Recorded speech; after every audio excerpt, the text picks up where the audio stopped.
ইসলামেও আত্মা শুদ্ধির কথা বলা হয়েছে। যেমন শরীর জমে থাকা ফ্যাট পোড়ায়, তেমন আত্মাও পাপের বোঝা ঝরায়।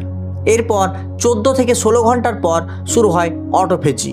এই প্রক্রিয়ায় শরীর ক্ষতিগ্রস্ত কোষ ভেঙে নতুন কোষ তৈরি করে। 2016 সালে ইহসানারি ওসুমি এই বিষয়ে গবেষণার জন্য নোবেল পুরস্কার পান।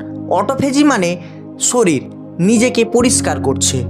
এখন ভাবুন, রোজার সময় শরীর যেমন নিজেকে পরিষ্কার করে, তেমনি মানুষও গুনহা থেকে তওবা করে আত্মাকে পরিষ্কার করে।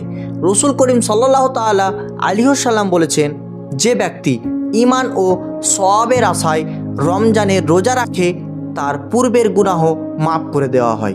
কি অসাধারণ মিল, তাই না? চলুন এবার দেখি রোজা রাখার ফলে মস্তিষ্কের কি পরিবর্তন হয়। রোজার সময় গ্রোথ হরমোন বাড়ে, ডোপামিন নিয়ন্ত্রণ